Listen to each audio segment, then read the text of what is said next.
আমার হাতের এক জিব্বা হচ্ছে কবুতরের সাইজ। এই কবুতরের চিকিৎসা করতে গেলে এই কবুতর মরে নাকি যায় সেটা নিয়ে আমার চিন্তা আছে। দ্বিতীয় কথা, দেখছেন এই কবুতরটা কিন্তু কোনো পাখা টাকা কিচ্ছু বাধা নাই। আমি কবুতরটাকে এখানে ছেড়ে দিছি, ভেতরে যাওয়া যাবে না, যাও। মুরগিগুলা কিন্তু এখন আমার কথা বোঝে, জানেন। আপনার সবগুলা কবুতরকে খাঁচায় ভরে ফেলে। আপনারা অনেকেই কবুতরের পর কিভাবে আসলে গণনা করতে হয় সেটা জানেন না।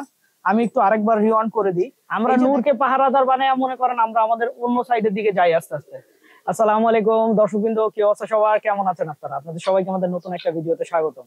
তো দর্শকবৃন্দ, কালকে আসলে আমি আমার কবুতর গুলাকে ভ্যাকসিন করব।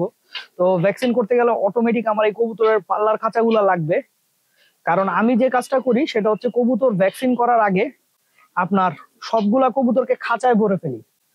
প্রথমে যদি আমি এই খাঁচার কবুতর ভ্যাকসিন করি, আমি এই খাঁচার চার খাঁচার কবুতর চারটা খাঁচায় ঢুকায় ফেলবো, ঠিক আছে।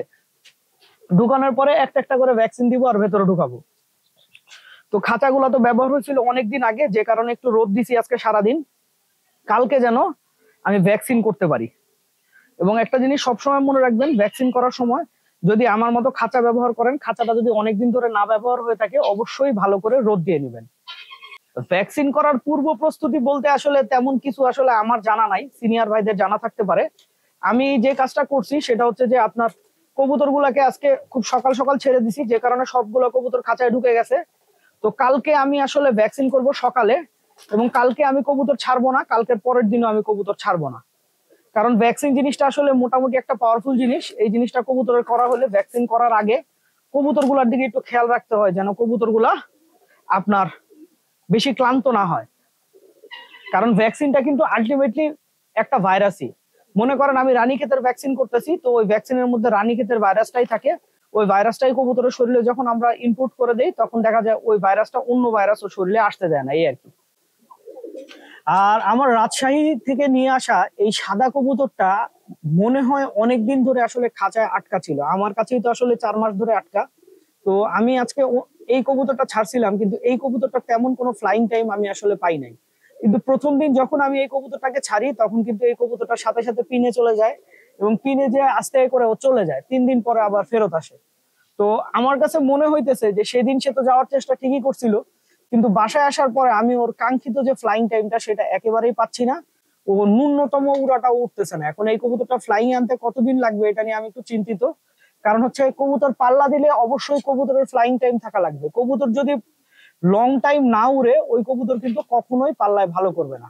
আর ভ্যাকসিন করার ক্ষেত্রে এই ধরনের কবুতরের বাচ্চা নিয়ে আসলে সবসময় চিন্তায় থাকতে হয়। আমি এই কবুতরের বাচ্চাটাকে নিয়ে খুবই চিন্তায় আছি। কারণ হচ্ছে আমার এই কবুতরের বাচ্চাটা একটু প্রতিবন্ধী কবুতর।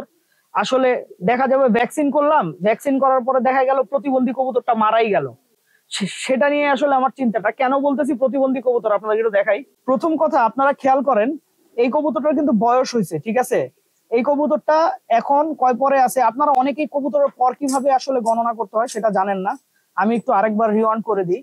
এই যে দেখেন এখানে এগুলো হচ্ছে কবুতরের পুরনো পর। কবুতরের পুরনো পর আছে কয়টা? 1টা 2টা 3টা 4টা 5টা 6টা পুরনো পর আছে। তার মানে এইটা এখন চার পরের বাচ্চা। অথবা এইখানে কবুতরের বাচ্চার যে নতুন পর উঠতেছে, এই যে নতুন পর, একটা নতুন পর উঠতেছে, এর পরে আছে হচ্ছে 6টা পর। কবুতরের থাকে হচ্ছে 10 পর। তো 10 পর থেকে যদি আপনি নতুন পরে যেই পুরনো পরগুলো আছে, পুরনো পরকে মাইনাস করেন, তাহলেই পেয়ে যাবেন হচ্ছে কবুতরটা কয় পরের। যেমন এই কবুতরটা হচ্ছে এখন 4 পরের। তো যেটা বলতেছিলাম যে 4 পরের কবুতরের বাচ্চা হওয়া সত্ত্বেও কবুতরটা সাইজ দেখেন কতটুকু। আমার হাতের এক জিব্বা হচ্ছে কবুতরের সাইজ। এই কবুতরের চিকিৎসা করতে গেলে এই কবুতর মরে নাকি যায় সেটা নিয়ে আমার চিন্তা আছে। দ্বিতীয় কথা হচ্ছে এই কবুতরটার 2টা পা 2 দিকে, দেখছেন। আমি হয়তো হাতে না ধরলে আপনারা বুঝতে পারবেন না, কিন্তু কবুতরটার 2টা পায়ের মধ্যে অনেক অনেক বড় একটা গ্যাপ আছে। হ্যাঁ, এই যে দেখেন, এই যে অনেক বড় গ্যাপ, দেখছেন। অন্যান্য কবুতরের পায়ে কিন্তু এতখানি গ্যাপ থাকে না। আচ্ছা, তারপরে আসেন হচ্ছে এই যে কবুতরের বুকটা, এই যে কবুতরের বুক কিন্তু একটু বেঁকা আছে। তো যাই হোক, আমার একটা জিনিস শুধু ভালো লাগতেছে, সেটা হচ্ছে কবুতরের বডি ফিটনেস মাশাআল্লাহ ভালো আছে। তো যেহেতু কবুতরের বডি ফিটনেস ভালো আছে, আমি ইনশাল্লাহ ভ্যাকসিন করব, এবং আমার বিশ্বাস এই কবুতরের কিছু ইনশাল্লাহ হবে না।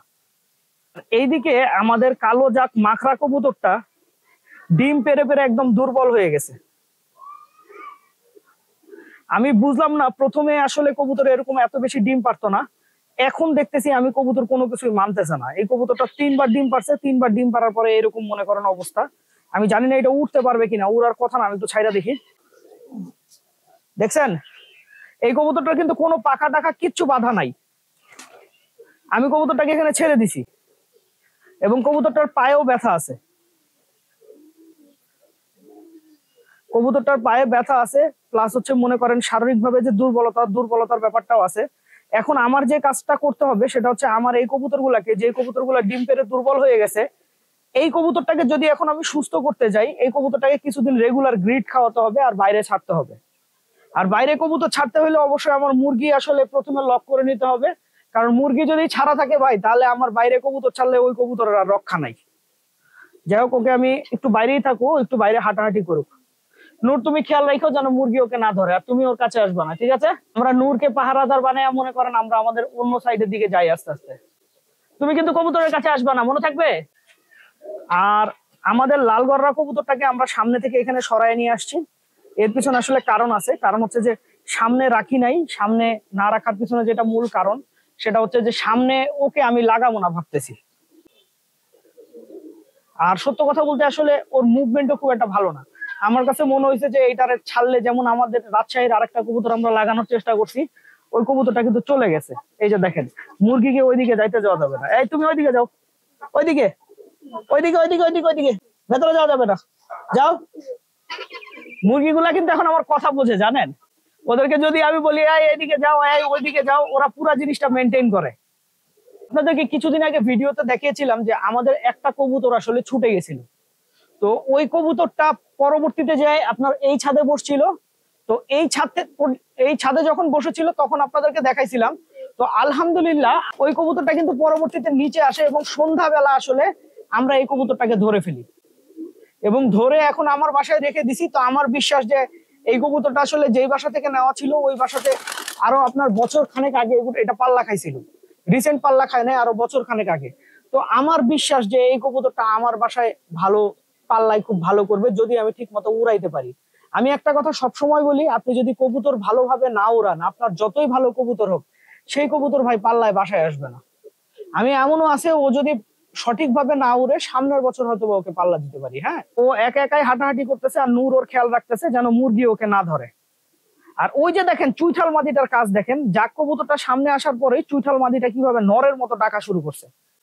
এই কবুতরটা আর আমাদের চুইঠাল মাদিটা সব অ্যাটিটিউড নরের মতো। তো দর্শকবৃন্দ, ভিডিওটা আমি এখানেই শেষ করছি। আপনারা সবাই ভালো থাকবেন, 5 ওয়াক্ত নামাজ পড়বেন